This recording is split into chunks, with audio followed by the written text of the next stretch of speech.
Hello, I'm Brad. And I'm Jason. You are listening to Dice in Mind.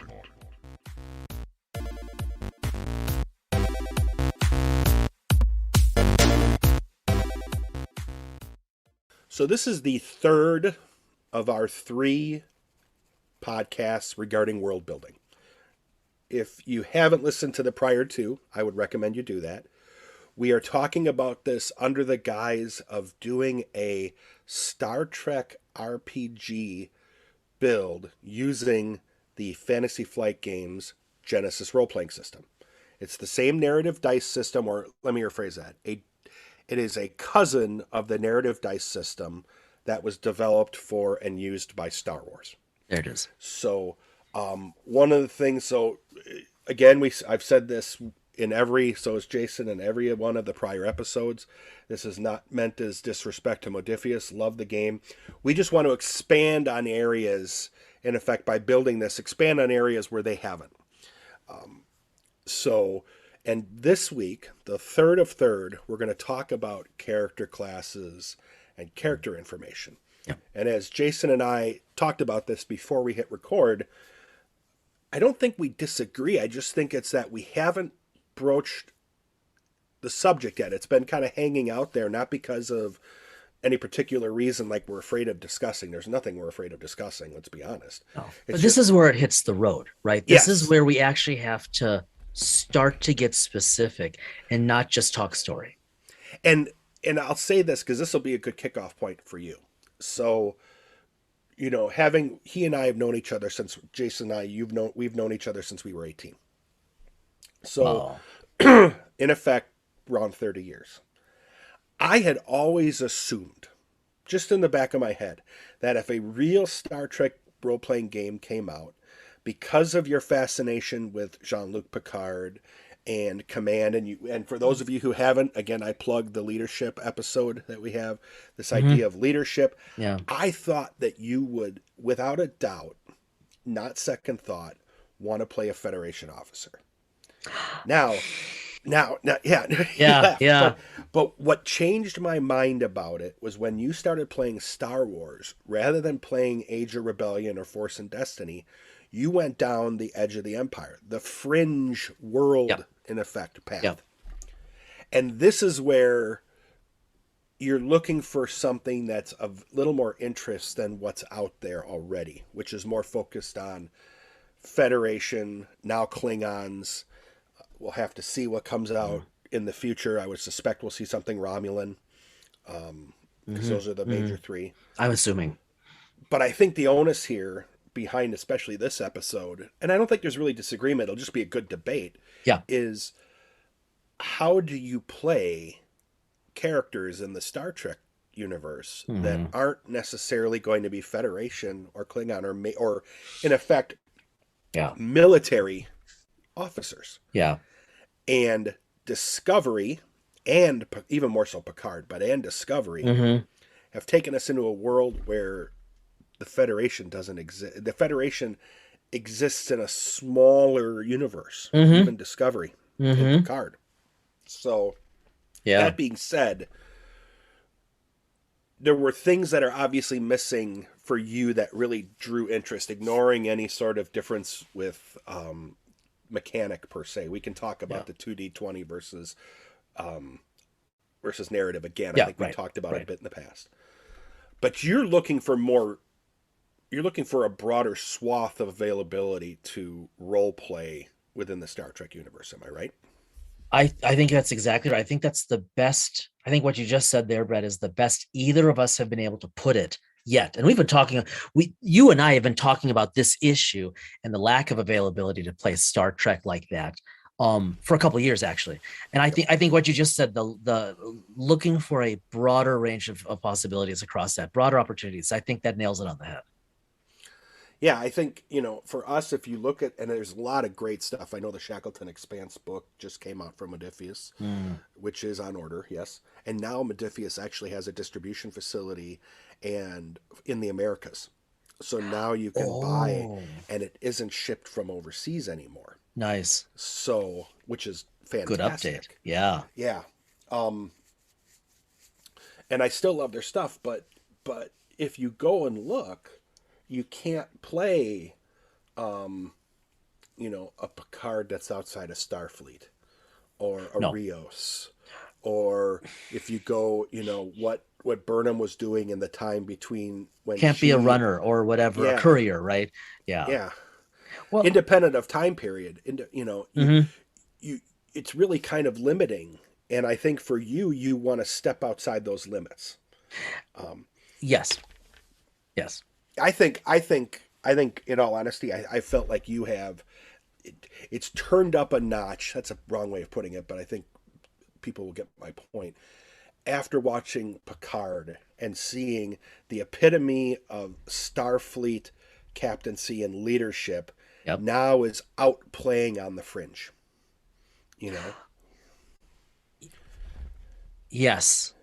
And yes. and Well, okay, so you set us up so well, Brad. Let's go broad. Let's start broader, and then we'll get into the mechanics of some of the stuff we're thinking of, and respectively, around character opportunities. Yes to everything you said, big time. But let's think for a sec about the purpose, the founding purpose of our podcast, other than a justification for us to keep talking about this on a weekly basis. The I mean, we don't want to disappoint all three listeners, yeah, either, so there are two reasons. But I mean, right, we are like our setup, like the purpose of the podcast, we are a couple of middle-aged professionals, fathers, spouses, etc. And when did we fall in love with Star Trek? Well, some time ago. We were kids. I know for me, I've actually been thinking about this lately. For me, my real intro, and there's a reason to rehash this. My real introduction, when I really fell in love with Star Trek, was with the movies. Right? I was probably the only yep. 5-year-old around who thought that the motion picture was riveting the whole way through. But like, you did too, right? I mean, I'll yeah, distinctly remember this, and this is, I don't mean this to be a sad memory, but this was right before my parents separated, and I have distinct memories of them going out on a date or whatever the case is to see the motion picture there in it is. 1979. I think it was, or 1980, whenever it was. Yeah, yeah, So, sorry. yeah. No, no, not at all. But so you think about when a person is in their teens, 20s, certainly, the it's kind of like it's the Modifius perspective. They are writing and designing to the core Trekkie, which is probably Yep. what they should be doing. It's classic Trek across the eras. And that's what most people want. And when you're a kid, when you're a young adult, man, even when I started grad school, it's like, well, yeah, I want to see Starfleet, and I want to see starships, and I want good stories and good plot, and lots of morality plays, and then please do occasionally just blow stuff up. Yep. Absolutely. None of that has changed for me. However, it's like I was telling someone, I told a few people in the past week or two, today, this year, my life is more interesting and more busy than it's been in some time. And that's really good. But also, in our mid 40s, our ability for nuanced consideration, right, it comes with experience, doesn't it? If you're even remotely reflective, if you're even remotely observant, then you look around at yourself in the world, and through the lens of experience, you question, okay, what I mean, I'm sorry, at 47, there's nothing black, almost nothing black and white in my life. Everything has a grayscale at this point, right? Absolutely. You And bet. so when I want to role play, increasingly I want that option to push my experience. Now, D&D, Pathfinder, things like that obviously offer that. Uh, Star Wars, Star Wars has always offered that in more of a, and I don't mean to cause offense, because I mean, you know how much I love playing that. That's still my Yep. absolute favorite. But Star Wars offers a fairly sophomoric patina for that, and it's wonderful. but Yeah. it doesn't go deep. Okay. But you had said, you had suggested Picard Discovery, that really getting my interest in this going. That's true. And The Mandalorian. When I Oh, got yeah. in, I got what, Thanksgiving weekend of 17, coming up on 4 years now. I made an intentional and I know that because I remember the weekend we had Amy had my wife had family over. I've got the dates in my books. I made the intentional decision. I've missed this for years. I loved it. It makes me happy. I don't care what anyone thinks. I'm geeking out, and I'm geeking out hard, and I'm going to take some people with me. And so I did, and I opted for Edge of the Empire because of what I just said, because it gave options that we never had as kids ever playing in Star Wars or the other sci-fi games. And then when The Mandalorian came out and we saw how beautifully you could have story and adventure, no, I hate to use the word again, but on the fringe, on the fringe of the core story. I thought these are the stories I've always wanted to hear in Star Trek. These are like, I want to know, is the Daystrom Institute strictly a Starfleet institute, or is that like this is the wrong word, but is that a nonprofit? Is that an independent research organization or a university that, like the MIT of old, also liaises with Star Trek, right? With Starfleet. I want to know those things. I want to know. Yeah, I mean, TNG, right? When they weren't busy having meetings or hosting concerts, they were shuttling scientists all over the galaxy, including Picard's mentor. I want to know. I mean, oh my God, look at the whole Soong lineage and androids and synths. I've always been curious. Well, what's life like in the Federation for the typical individual? Like, if you and I, Brad, were living in the Federation today, which I think is really when I was meant to be born, if you will, right? If you and I were there today, what would our lives be like? See, you can't see it, everybody, but now Brad's like deeply ponderous on the screen. Yeah, I'm What, I'm being very right? introspective in my own head. Right. I What would be different? and this is where I think when we talked before this, I think this is where you felt like we had a difference, and it really wasn't so much a difference. It's just a debate about how we play. It was just it's a Right. perspective difference. And for me, when I played, and we could get into the psychology of this, Jace. You could analyze this. I prefer you do it offline, but for me, We'll when put I it in the show played, notes. yeah, yeah, thank you. Ange doesn't read those anyway, so it doesn't matter. My wife. No. Notes or listens.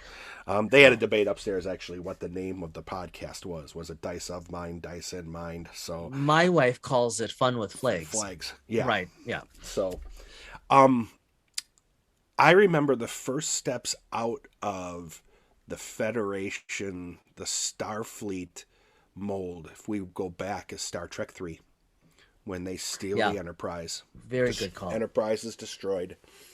They take the Klingon ship and it Yep. goes into Star Trek 4 Yep. with them going back to the 20th century, Yep.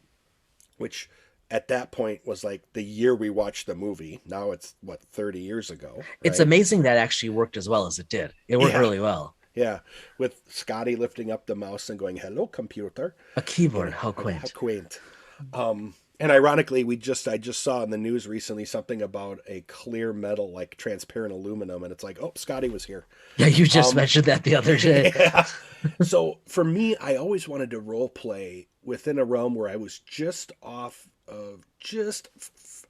the fringe of being within a touch of canon. So, for example, I would want to play in Starfleet. This is what I was thinking about with Trek before you and I got into this debate. I didn't need to be on the Enterprise, but it would be fun to play in a starship Right. that was in battle with the Enterprise, or be part of the Battle of Wolf 359, or Oh man, yeah. something like that. This idea of playing on the fringe, and maybe that's not the right way to put it, but playing outside the I don't know, is it Outside the stereotype? course, how about just outside the core story? Okay, there we Right? go. It That's a doesn't good way of even putting mean it. you, Yeah. you like Lower Decks is so successful in part because it's not just funny and clever, but they're really bouncing along that litmus, right? They're not Yeah. playing in the core stories. They're Yeah. just dipping their toes in. Perfect. So core story role playing, that's where I always thought I wanted to ride. And playing outside of that, and even when we first played Edge of the Empire, I think this was part of my problem was it just felt too far away from the course from canon, the Yeah, canon right, line right. to gather my attention. Now, as we have gamed and played and now talked for this for months, my perspective is a little different. And I think it would be fun to play a character. I don't necessarily need to play like a Rios or a Rafi or Right, someone like right, that, but playing someone who is out of Starfleet. What if they are from the Daystrom Institute and right. they are hitching a ride on a starship? Wait, so let me just interrupt for just a Yeah, sec. That because for the creation piece, yeah, I think that's an important point. I think kind of like in Star Wars, because it's a game that does it well, and with Modifius' Star Trek, that's still probably something we want, where we still have a lot of action, or at least a lot of story around starships, right? You yeah. could do it on a planet, but if we're gonna play, we probably still want to. I think of it as like the smuggler setup or the bounty hunter setup, right? The person has a ship. You need some way to get around. Well, if we're not doing that, then we're not on a Star Trek, and then Yeah, exactly. that's a different game. you know so whatever kind of ship it is, I think you could play an adventure on one planet. You could Yes. play Oh, like of a course. an Yeah. episode or two or something Right. like that. What was the name of the I think I've asked this in a prior episode, the episode where they were going to the portals, where the ancient civilization, the Romulans and all of them, the portals Oh. to what I'm talking about, to the different worlds. Oh, yes. And they kind of come to the conclusion that this is how they seeded the galaxy with intelligent life. Uh-huh.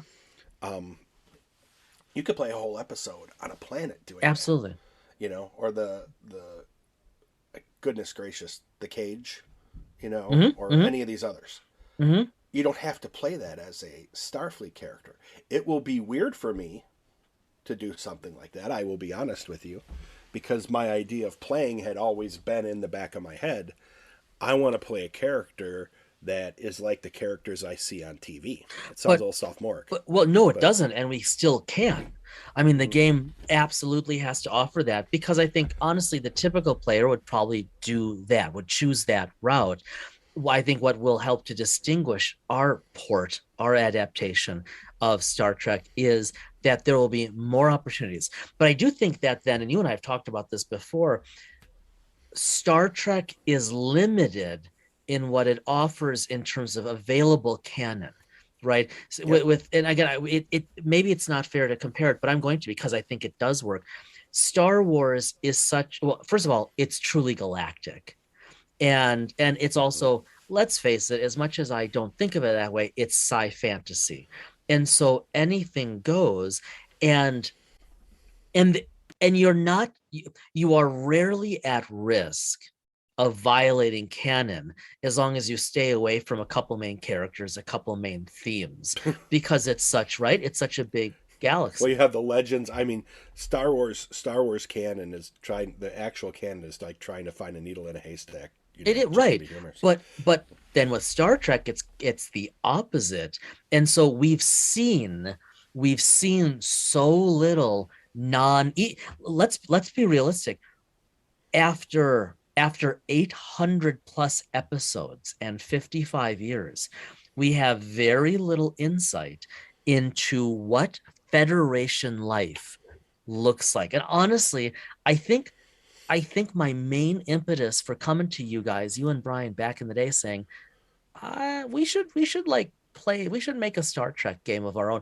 I just wanted to experiment with what would it be like to live in the Federation if you weren't in Starfleet, because that represents just a fraction of a percent of what it would mean to live for us, like for me, in the 23rd or 24th or 24th or 25th century. And so when Picard dropped season 1 and we saw the La Serena, I was floored. First of all, I think it's a gorgeous ship. Second of all, it's the first time we've seen that much effort be put into a ship that's not Starfleet. Oh yeah. Right. And or one of the main government care, right? Like that's a private ship, and we know the galaxy has to be full of them. In Picard, in Nepenthe, where the episode where Picard goes to the planet Nepenthe, escaping the spoiler alert, escaping the reclaimed Borg cube with Soji, he goes to Nepenthe to the Rikers, the Troy Rikers, for help. And what does their daughter do? She contacts her friend, who's like one of the private couriers, one of the private traders, and they get, again, that's Michael Chabon writing. It's brilliant. But they hint at all of these other things, or they hint at Free Cloud, right? And then Lower Decks comes along and we find out, oh, so Quarks is now a chain across the quadrant.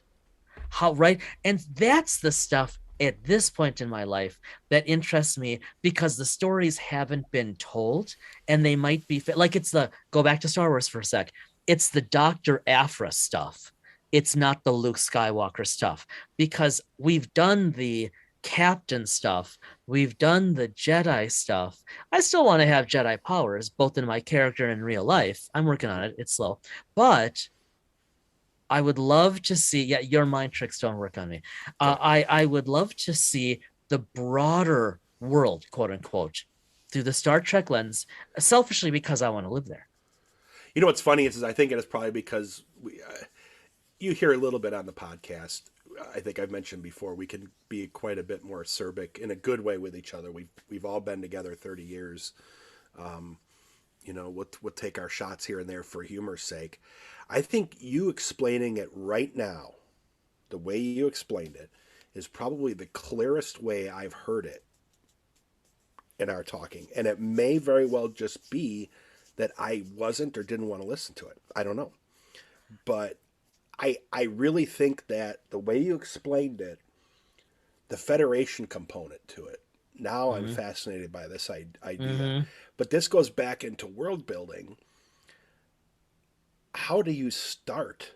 If you just say, okay, we can port Federation officer information, Klingon officer, Romulan officer information over, that's going to be easy because we have material for this, right? We could go back to any of the series on Star Trek. None of them, to your point, have gotten deep into playing a Ferengi trader or right, a member of the Zakdorn, Oh, I don't know that one. That wasn't, those were the ones that were all like calculated. They were the people, I'll have to send you the episode where they did all sorts of, they were the calculators that in effect, their minds were actually running percentages of probabilities based off of experiences. And it's when Riker took over the derelict, not the derelict, but the retired ship, and they fought battle together. I'm blocking. I'm gonna have to look. Oh, you'll. If I send you the episode, I've seen every TNG episode in triplicate minimum, but it's I will look that up. I'm gonna have to, because I just remember for some reason they brought back. It's the Zakdorn, our puppet. No, that's not the right way to do it. Well, we'll look it up offline. We'll look it up, but you got me going. Well, so on this note, so let's. But that's it. Yeah. So my point is to you is now, if we're going to build a world, we have to build the world pieces that haven't been touched yet, and that's exactly what you were talking about. It is, and so as you know, so back in June, because I did everything. Back in June, I started playing with the Genesys character sheet, the PC sheet. We we were moving, we were work you and I were working a lot on getting this podcast ready, right? Doing all the background stuff. And it was early days, and we were doing all the setup stuff, debating stuff, mics and whatnot. And it got my juices flowing for the Star Trek game again. And so I couldn't figure out how do we start thinking about this. And so, okay, Brad just sent me. Okay. So Brad figured out the Zach Dorn. Thanks. So I couldn't figure out how to start. And I finally in June said, and understand it's late September now as we record. You all won't hear this until October. So this is a while ago. I finally settled on the idea, okay, we need to start with the character sheet before anything else, because we know the mechanic. We're using the narrative dice from FFG, the Genesys system. We have that, but how do we build anything without knowing what a character looks like? So what I did is I went through. So I think I've shared this with you, Brad, but I'm gonna just verbalize this for everybody, and we can play with it. So if we look at the character sheet, first thing I did was, because the Genesys character sheet is generic and broad on purpose, intended to be amended, I eliminated some skills. So I'm not touching anything up top. Soak value, wounds, strain, defense. I have mixed feelings about strain, but right now my thinking is let's keep all of them because they do work. I also like the 6 characteristics: brawn, agility, intellect, cunning, willpower, presence. I've got no problem with those. I've not figured out a better way to use those. Honestly, I think it's one of the best ones out there. Yeah, I think I can foresee using strain within the game. Yeah. In a number of ways. I think over time, as we iterate the game, maybe it becomes useless. Maybe we find it is, but I could see just top of the head ways where we could. Yeah, exactly. So yeah, me too. And so I'm not a big fan of it, but I think you're right that there's a lot of potential. Okay, so here's what I removed. I took out all the ones that aren't in keeping. So I removed alchemy, and don't worry, I'm going to explain why. I removed alchemy. I removed which one is it? I removed medicine, and that'll make sense later. Alchemy, medicine, and then I added planet with piloting, splitting out for planetary and space, just like with Star Wars. But then I also added 2 skills. So I'm cheating. Under the general skills, we removed those couple, alchemy and medicine. We split piloting into piloting planetary, piloting space. And then I added psi empathy, psi telepathy. You got a little bit of the Beta Z thing going. Yes, and more. This is a common theme in Star Trek, that you don't merely have that psi is present, is a possibility. I mean, I like Brad, you know this. I love psi as a skill. Yeah. But like there's even a great brief scene between Picard and Lwaxana Troi, in which they have this real brief kind of confirmation of she says something about lots of species around the galaxy having psi or psionics or right, whatever. And Picard said, yes. And this is so cool. I remember my jaw dropping as a kid when this came out, or a young adult. No, I think a kid. Him saying essentially, I've wondered about this for a long time, and I guess I've always assumed that everyone at some level is connected psychically. I'm paraphrasing. And of course, Lwaxana Troi's response was, well, of course, right? But this is a current repeat in Star Trek. So we added those. Let's hop over to ye old combat skills, of which there are no ye old combat skills because this isn't fantasy. I eliminated melee because on the Genesys sheet, it breaks it into, Brad's looking at me like, what? Because on the Genesys sheet, melee heavy, and melee light are all separate. So I Oh took yeah, out, we don't need three. no, Yeah. I took out melee and I left in melee heavy and light. Okay. Yep. And then I removed ranged again because there's also ranged heavy and light. So just a little housekeeping. Now, where I think it gets interesting, a little more, well, social skills gets interesting. The rest of the sheet just, this is where I kind of get excited. I just Yeah. remember Insurrection when, everybody on the planet is starting to, in effect, regress, right? Not regress mentally, but in effect, Oh, yes. degenerate, grow younger. Yep.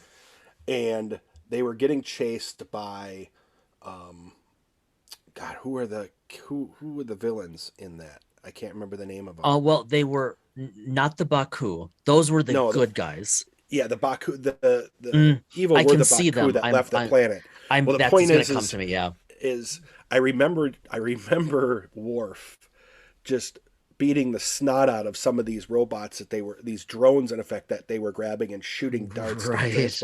And what did he yell? Like, feeling aggressive tendencies now, Captain? Yeah. So I could see that Nice. being right. That's not a ranged combat, but then, or when he's fighting the Borg I'm just using Worf as an example, when he's fighting the Borg on first contact. But when they're out on the deflector dish, that's range combat and right close combat. Well, and so like one could, is a bat'leth melee light or melee heavy, right? A mechleth is clearly melee light, but yeah, and so I think that's right. I think there's more than enough canon to justify some of those basics. Oh yeah, definitely. The social skills I left untouched because, having played in GM Star Wars, they work really well. Charm, coercion, deception, leadership, negotiation. And you just listen to those have Trek all over them too. Oh yeah. Now, here's where I thought we really need to do something different, where the potential lies. The last section on the character sheet, I'm ignoring custom skills because, of course, in a set game, you've already customized it. The last set are the knowledge skills, and on the generic PC sheet for the Genesys system, you just have knowledge and then a bunch of blank sections. Okay, here's what I did with using Modifius as a guide, but also using the bridge as a guide. I think this is the part you would really enjoy, actually, because you could either be a captain or an officer, or it would, like, you could be on your own ship. Here are the knowledge skills I propose: command, con, engineering, medicine, science, security.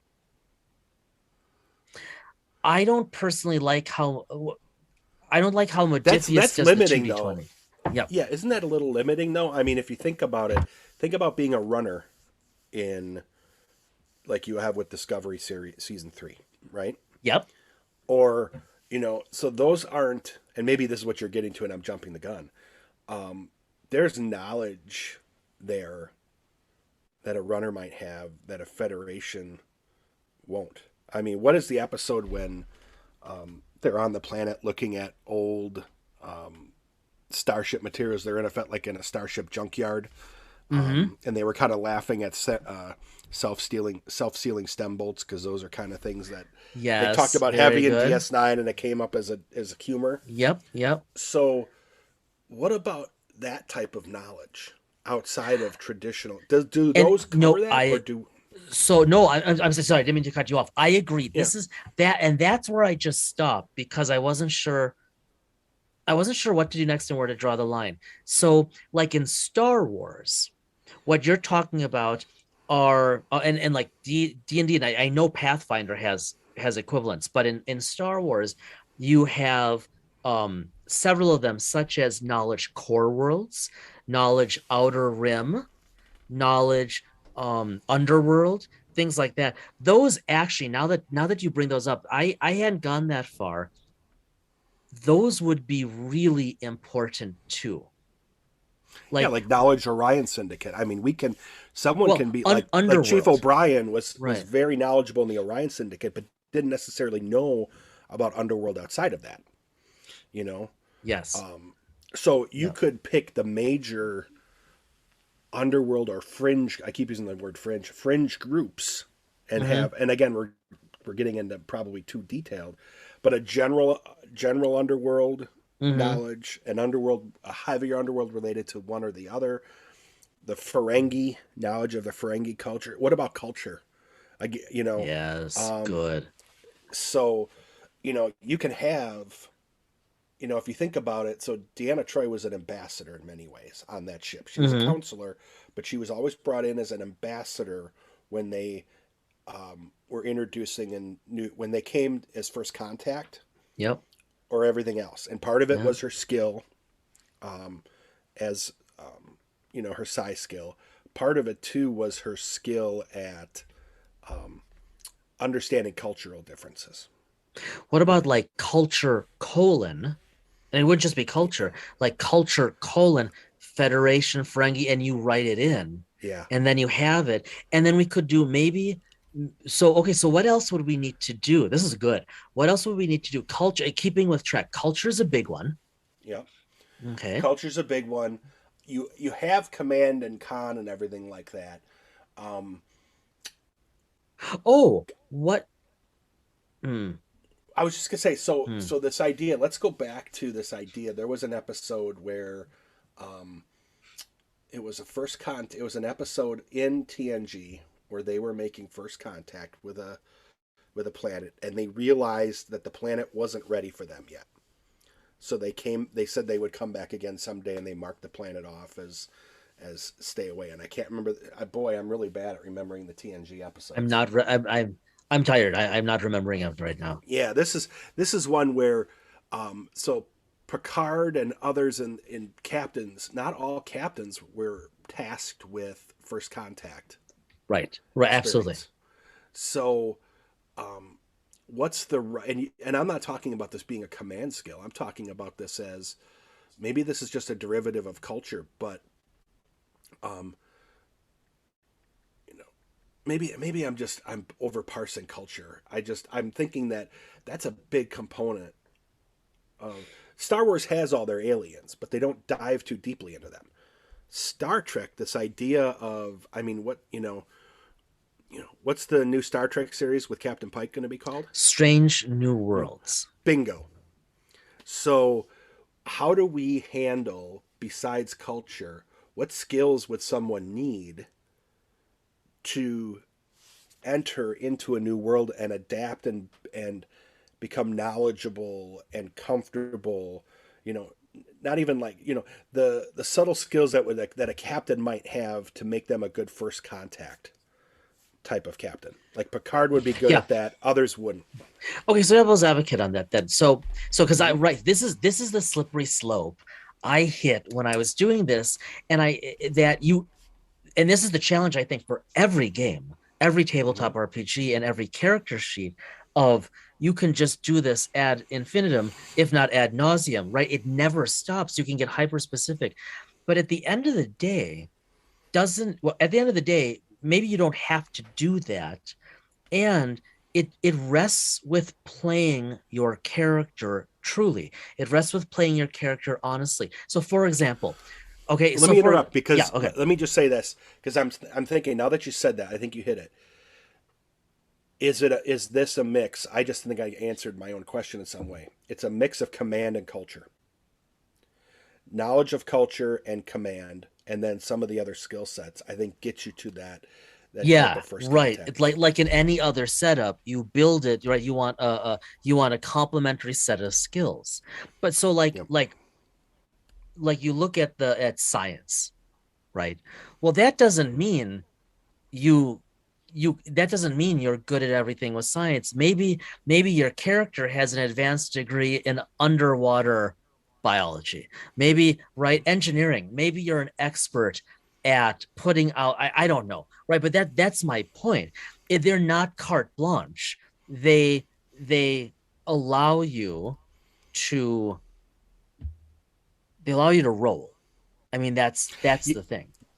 That's the thing, and I think what I'm in effect doing is I'm at a very ground level, and we have to build up from there and say, okay, where do we want the forks? Where do we want them to Right. split the fork? And then those You know, are those perhaps like in any good game, and I'm just thinking out loud here, Red, those are then adjudicated by the GM, right? It's like you look at any of the major games, any of the really well developed games, any of the really solid PC sheets.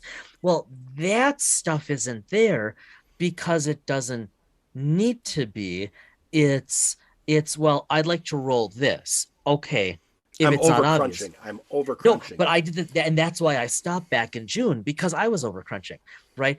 I I want to roll this, and it's not obvious to the GM. The GM says, "Okay, why?" Let's game this out for 1 second. Let's talk Mhm. about engineering, because I keep, Yep, you know me as a DS9 person. perfect. So you have Jordy, I wore Jordy who LaForge socks is, today. I'm not proud of that, you but know, I'm coming out. what's that? I wore Jordy LaForge socks today. Oh, did you? Yep, I think you can be proud of that. It's probably better than some of the boxers your wife used to get for you. So, that's great. Thanks. Yes, okay, we've crossed that line with the podcast. Moving back. and So you Brad's have backing up. Yeah. yeah, Jordy, Yep. expert, Chief Yep. O'Brien, expert in Starfleet engineering. Yes. O'Brien had to learn and understand Cardassian engineering. Right. Scotty had to understand, between Star Trek 3 and Star Trek 4, Klingon, and was it trilithium or dilithium? I can't remember, where they had to do the recharge. Engineering. Mm-hmm. So do you break engineering off as like, so do you go deep down and break it off as, you know, Federation Klingon, or do you go and say, So you know, this is the home slippery. and other, or Yeah. see, Okay. yeah, So this is and you and I are both want to do this, and we could have like we could just end the episode and then chat on the phone for 2 hours yep, about the net like two skills. yeah, But like you said, let's play this out. That's not how we typically play the game. That's not how anyone typically plays the games. Now, yes, Star Trek as a canon tends to be more cerebral than some other canons, and a lot of their stories are like that. As a side note, even D&D, you and I talked about this. Even D&D is releasing. Do you remember the name of it? It's not. It's the Feywild, right? The yes, Feywild yeah, book. It's their first. It's their first adventure book, right? yeah, It's not a source book. It's yeah, the first adventure book that can be completed, I think, like through 10th level without ever engaging in combat. I find that fascinating. Star yeah. Trek lends itself a little more to that. But the point is, let's say, okay, let's simplify it. Let's Well, say, I think you've hit it. So, in other words, rather than having skills in Federation engineering, Klingon engineering, if you have engineering and you match it with an intelligence modifier or some other modifier, right, that gets you to Scotty on a Klingon vessel, or right, O'Brien in a Cardassian space station. right. You know. And that's where I mean, that's where a good GM comes in, right? Yep. Of okay, here I am. I am a captain on the USS Dorito, and I'm way out in the Gamma Quadrant. I don't know where I am. We're lost. We're looking for just a good cup of coffee, and we beam down to this planet, and we're attacked. And I drop my phaser, and I find this other ranged light weapon in wherever I am. Okay. Yep. Well, a straight read of the rules for a game is okay, pick it up, roll ranged light. All right. But the reality of that is in a good game with a good GM, it's how you can roll all you want. How do you know how to use it? Okay, let's play this. Let's roll this out. Roll perception. Now roll your intellect based on what I just told you. Now I may or may not let you roll range light, right? I mean, that's jamming. Yeah, I mean, like if they found throwing axes. Right. Well, except that my PC was familiar with an axe. But that's But my a point. horrendous thrower. But no. I laugh because I could see this is exactly where you're exactly right. We could slippery slope this, and we have to make this simple enough to be engaging, but allow for, lack of a better term, being a good GM and having GM prerogative. Mm-hmm. You know, and that's where the creation comes in. Remember, now we're not. I think about, because I do statistical replays in sports, Mm-hmm. hockey and baseball and football. Right. I'm rolling a dice and I'm looking at results. Yep. Now I can make some switches, players move in and out of lineups and things like that, but the results are driven by a roll of a dice, the same dice over and over again. It's a very crunchy thing. What Yep. we're talking about here, it's a narrative dice system. So we have to let the narrative dice work. Right. Now, that said, on top of that, then, so I'm taking notes here. So we Yeah. have to have, for those who want to play Starfleet, we have to have those major knowledge areas for the bridge crew. Yep. However, we can change science. I know this is minor, but hey, we're constructing a game. We can change science to sciences, and then we can also have cultures Yep. where we expect some specificity, right? What other knowledge, skills, general high level knowledge skills, or honestly, general skills, maybe something. What other low level or low level skills or high level knowledge skills would we want to consider adding? I mean, if you go, I'm just thinking. I'm going to touch science, and I'm not going to answer your question. You could have medicine, for example, medicine, planetary, and space, for example. Just thinking off the top of my head. Yeah. You could have someone who's like a Dr. Crusher or a Bashir who Yep. has high science skill in medicine, but also can be a moderately skilled planetary science general. Yeah, of They course. could have, like Picard could have, because of his interest in archaeology and all that. Yep. What would be his science? How would his science skill be for, in that way? So Mhm. I think you can make them general enough. I'm not saying it has to be that way. Yeah. If command, what makes let me ask you, just as again to game it out, because you've studied this extensively with Aaron and with others. What are the skills, general skills, do you think that a command officer reverse Yeah. engineer what you've done as on your paper, in Well, effect, I mean, say, I come think back to say, what are the skills do you think that a good command officer that would affect con or any others? Because remember, now you could be an yeah. engineer and be a con or whatever. Yeah, you never want cons in your engineering, but that's true because nothing ever Oh, gets remember, it fixed. wasn't war for command. No, Or I'm kidding. It's a bad oh, joke. okay, sorry. Homonym. Wow. Okay. Okay. I Wow, I I really just let that. I just yeah, really you blew really right did. past that. Yeah, Yeah. um okay, so I think I mean I appreciate the question, but I think it's all there. I mean, so if you look at the Genesis social skills, okay, charm, coercion, deception, leadership, negotiation. There's so much there, and they're intended to balance or potentially counter each other when you're doing interpersonal stuff. And I think it works pretty well, and I don't feel any need to futz with it. In fact, going back to knowledge skills, um, or maybe we call them instead of, well, I think knowledge skills would work. I Um, think yeah, knowledge skills are fine, and I think you hit it on the head. We can break science down a little bit. Science is a big part of Trek, right? If you didn't have science in Star Trek, then, not to be mean, that's Star Wars. yeah, right. So,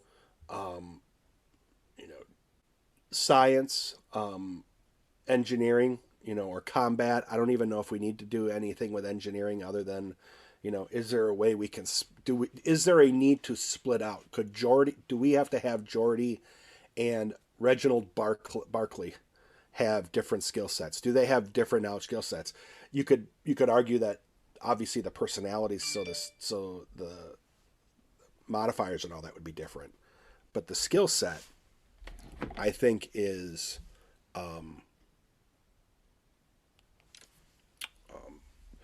it should be the same, just at different levels.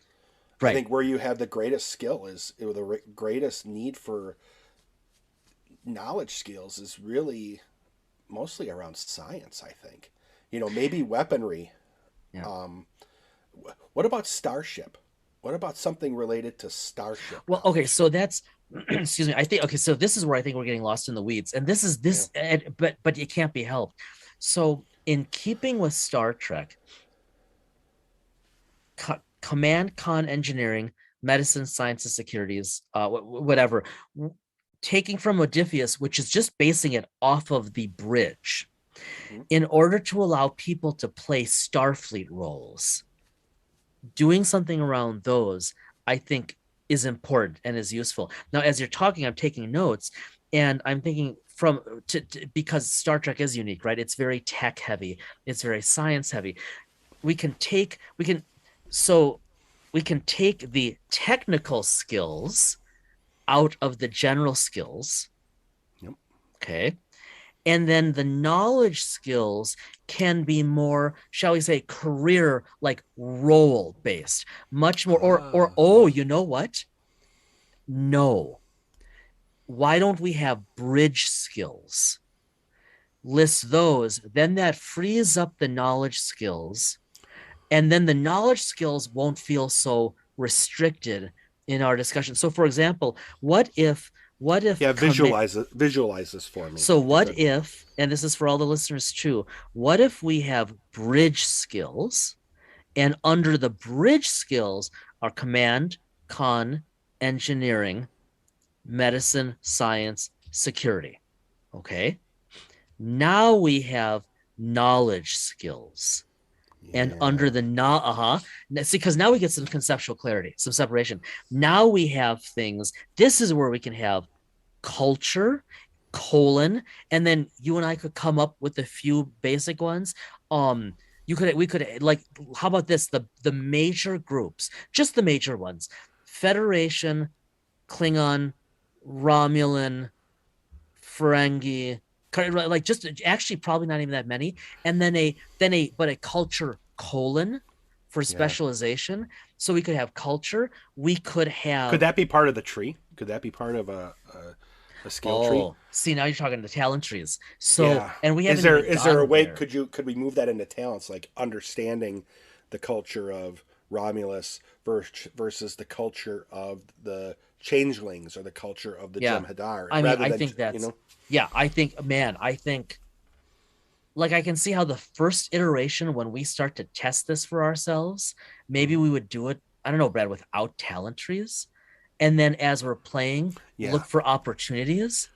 But you're right, because, like, if you look at the talent trees for Star Wars with FFG, they're hyper specific skills you add for very low XP. Yeah. Yeah, and we're talking about more general for larger Yeah. sums of XP. Because let's be honest, if it's an actual knowledge skill or whatever the case is, I mean, obviously, you could have, if you look at the talent trees, you could have different levels of experience, like going to Picard, different levels of Hmm. experience with Borg. Right, You right. could have different levels of experience, like with the talent tree for command or for engineering or whatnot. Ben Sisko was a great commander and a great captain. He also went to Utopia Planitia and designed the Defiant. So, Worf, I think of Worf, and I remember Worf wearing, yellow for engineering security, right? Mostly security, and then coming aboard DS9 and putting on Command Red as the liaison Right. officer. Right. So by having bridges as a skill would allow us better to have a character if they play in that world, And that's what I'm thinking. Right. and Or then even, yeah, no, go play, ahead. Go ahead. but play outside that, play like a Rios. You know, Yep, that's he right. he's Yep. not going to be or he's not anymore a part of Starfleet, but he has skills from being on a bridge.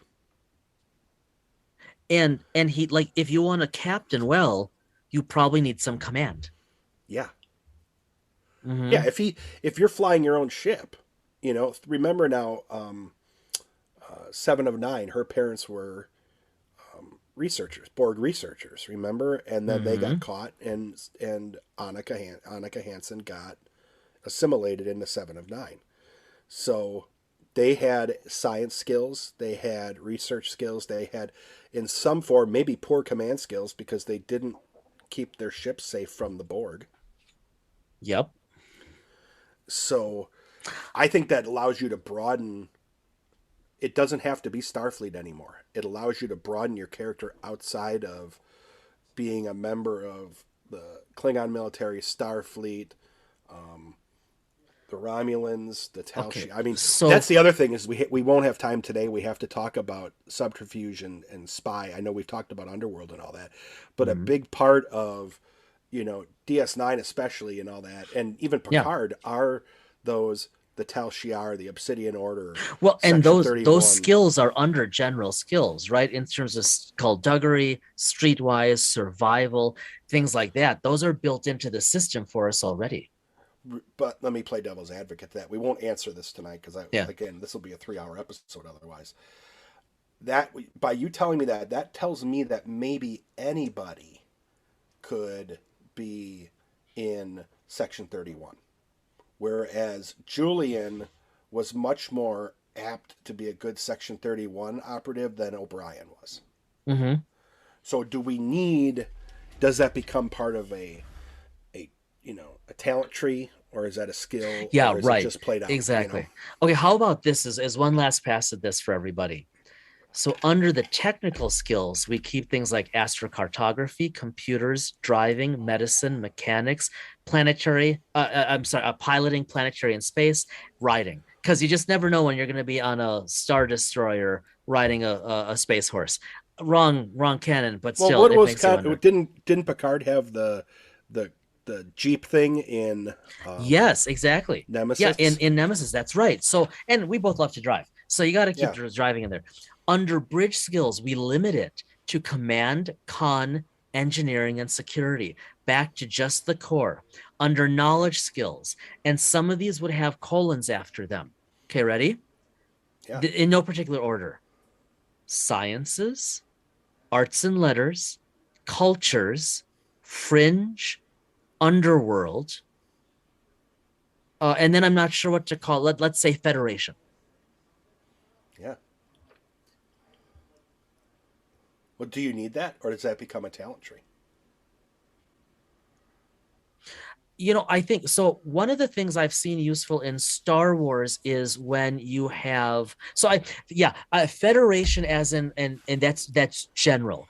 Like you as because let's face it, I think we're both assuming, at least for the time being, that your PC will be a member of the Federation, but it wouldn't have to be. But it wouldn't have to be. Um, Well, you're talking about member of the Federation, but not necessarily a member of Starfleet, See, that's the thing, right? right? Because Star Trek has always clouded Federation with Starfleet, but that's not equivalent. And so And if we we're going to have do to be this in right, I think we have to broaden. So right. I think we should play the game. I think the play test when we get to it, and I think we should design this in a way where we are true, and I think Mhm. we are truly thinking outside the box of a Starfleet officer, Yeah. or a Starfleet enlisted, like a Yeah, chief. because that's You know, easier to design and play. And so I think yeah, what we're yeah. And so I don't think we're ready yet. I've got a bunch of chicken scratch notes here. I don't think we're ready to share this next draft of the skills yet. But I no, think in the no, coming weeks, we'll share just list. Here's the skill breakdown and hold ourselves a little accountable to just conceptually testing that out. and bear in mind, folks. I think I mentioned this before, and Jason, you've mentioned this. This is us literally Yep. doing what we would have likely done Yep. offline. We did it with it recording. Doing it So this live is for yeah, all of you. this is raw. This is Yep. raw, and this is the type of stuff that he and I would have talked about, and I think it has really triggered. You know, I don't even know how to word it. Maybe it's because it's late here. You know, we tend to record these in the evenings. or I just can't use. I'm not getting the right vernacular out. But this has triggered the juices flowing up in Yeah. my head about Yeah. how we build these out, because I really think we could get hyper detailed within the skills and then ignore the trees. And I don't think we'll play trees initially, but I think there's validity. I think we could see some really cool stuff in this game without getting crazy like you could get in some of the Star Wars worlds with different talent trees. Right. So, I mean, I think a next step for you and me is to get these skills on paper, preferably digital paper that's enterable, Yeah. and then start just for fun creating characters and seeing what they look like. Would it allow us, like asking each other, okay, who test it, try to break it, right? I want to be I want to play a settler on one of the worlds. You're talking Star Trek and not Firefly now, right? I'm not even going to take my brown coat out of the box. Okay. Yep. I want to be a settler on one of the new, on one of the worlds on the far side of the Bajoran wormhole in the Gamma Quadrant with the new Federation presence, because not only do I want to have the chance for doing something for myself, but I may or may not have broken some laws, and it seems like a good place to put down roots. And by the way, I'm a defrocked physician who has a gambling problem. And we don't necessarily have to play characters.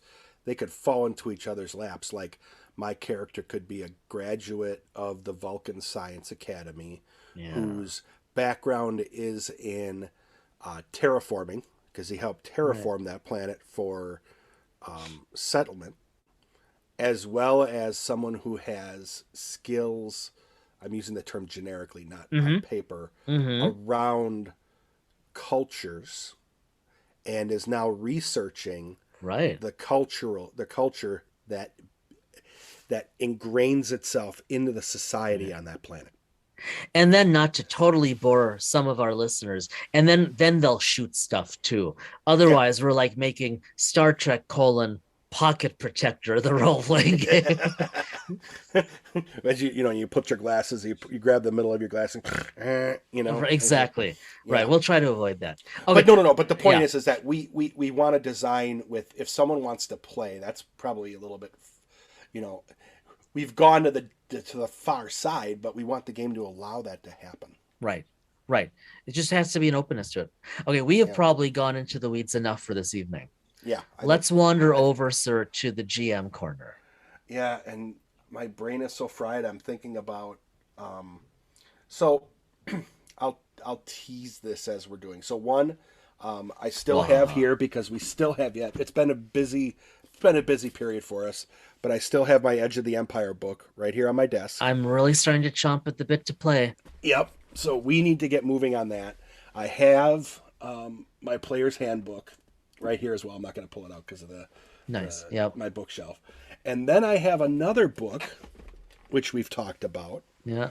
And that's a teaser, because we are hoping. Right now we have it scheduled. You have it scheduled. We're not going to use specifics. Yeah, there is a next. This person is working on multiple books. The second book in this series is coming out.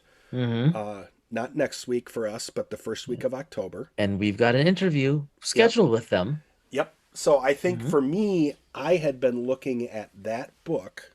Along with, ironically, the DM guide for 5th edition.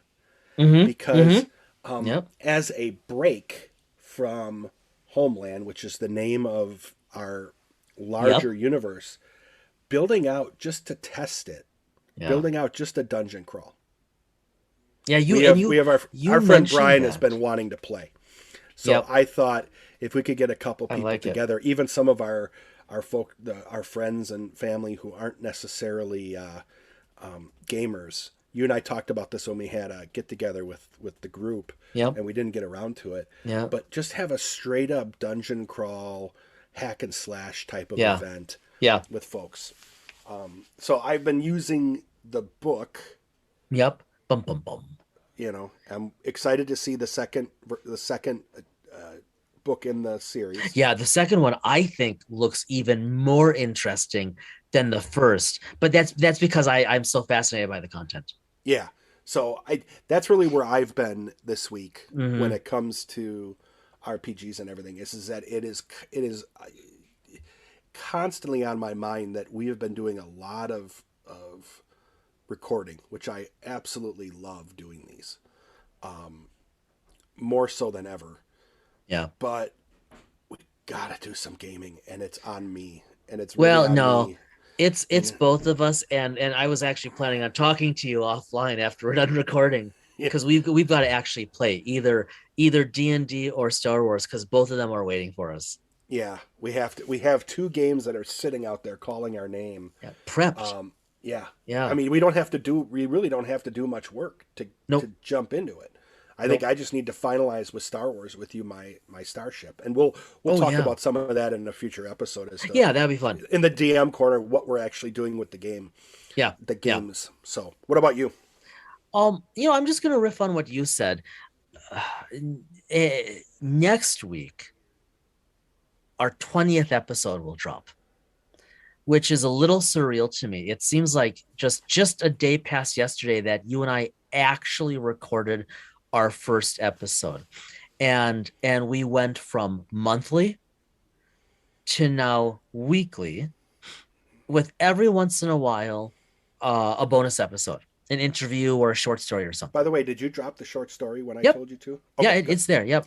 I have not peeked. I'm sorry. That just makes me sound silly. Go ahead. Yeah, no, it's we've gone weekly, and now I think we can definitely do more than tease this. Our goal is to make interviews a more regular part of the podcast. If you look around if you look at what makes good podcasts, at least the ones to which I listen, across fields, across topics of interest, most of them, in fact, almost all of them, feature interviews, whether the entire episode is dedicated or more often part of the episode.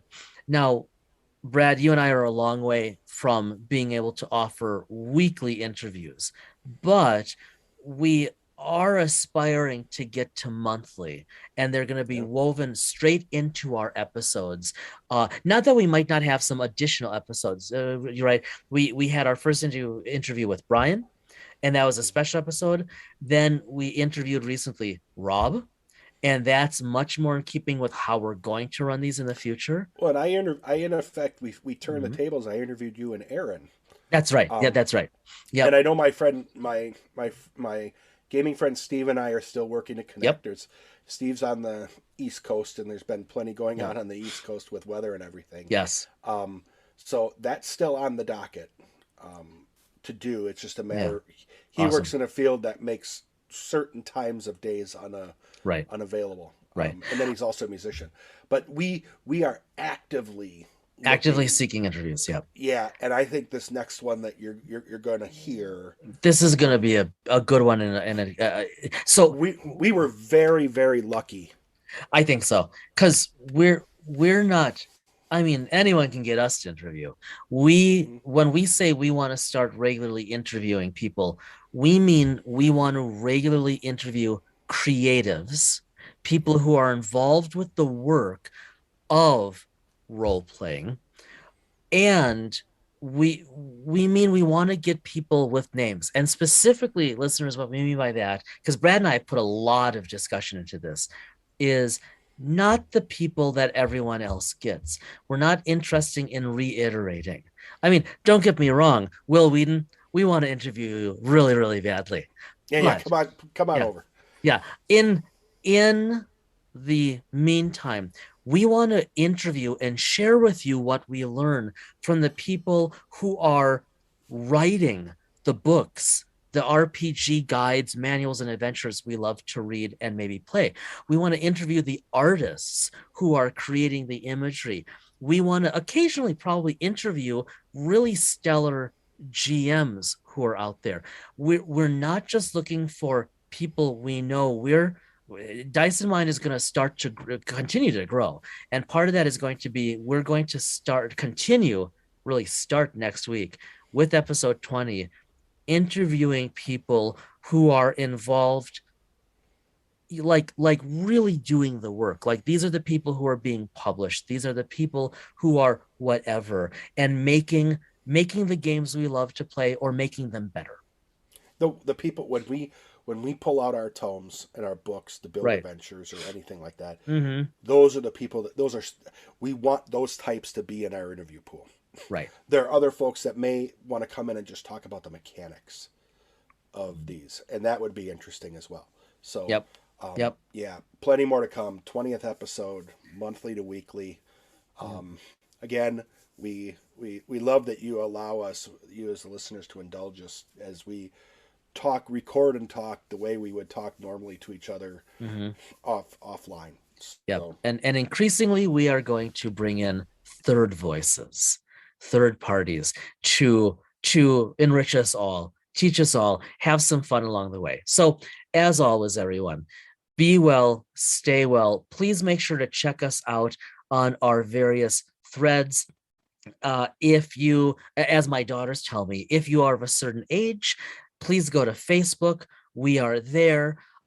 Please check us out online at dysonmind.com. As always, email us at the guys at dysonmind.com, or at our Gmail, which is, what is it? What's our Gmail? I just isn't it the guys Dyson Mind at gmail.com? Yeah, the guys dysonmind@gmail.com. Yep. But again, it's all in our show notes. And we are don't forget for the hip younger generation, we're on Instagram and YouTube. We are also on Instagram and YouTube. That's right. Very good. And we're starting to reach out to our friendly local gaming stores in our respective areas. So we're taking a multimodal approach. So, as always, thank you. Be well. We'll see you next week for episode 20.